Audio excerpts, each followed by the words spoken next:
చంద్రబాబు లక్ష vote మెజారిటీయల్ జయంగా Balasubrahmanya స్వామి దేవస్థానంలో ప్రత్యేక పూజా కార్యక్రమంలో నిర్వహించిన డాక్టర్ సురేష్ బాబు.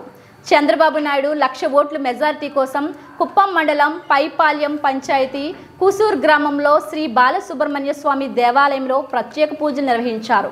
ఈ కార్యక్రమానికి ముఖ్య అతిథిగా తెలుగుదేశం పార్టీ రాష్ట్ర ఆర్గనైజింగ్ సెక్రటరీ, కుప్పం నియోజకవర్గ తెలుగుదేశం పార్టీ విస్తరణ committee convener doctor BR Suresh Babu పాల్గొన్నారు.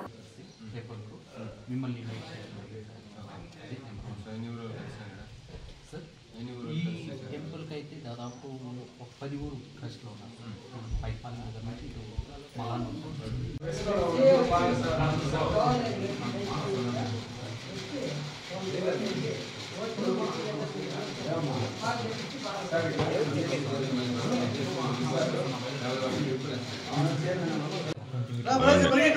యూత్ ఇండియా వచ్చేది నువ్వు సార్ వెయిట్ చేస్తాను సార్ జనసేన బాలాజీ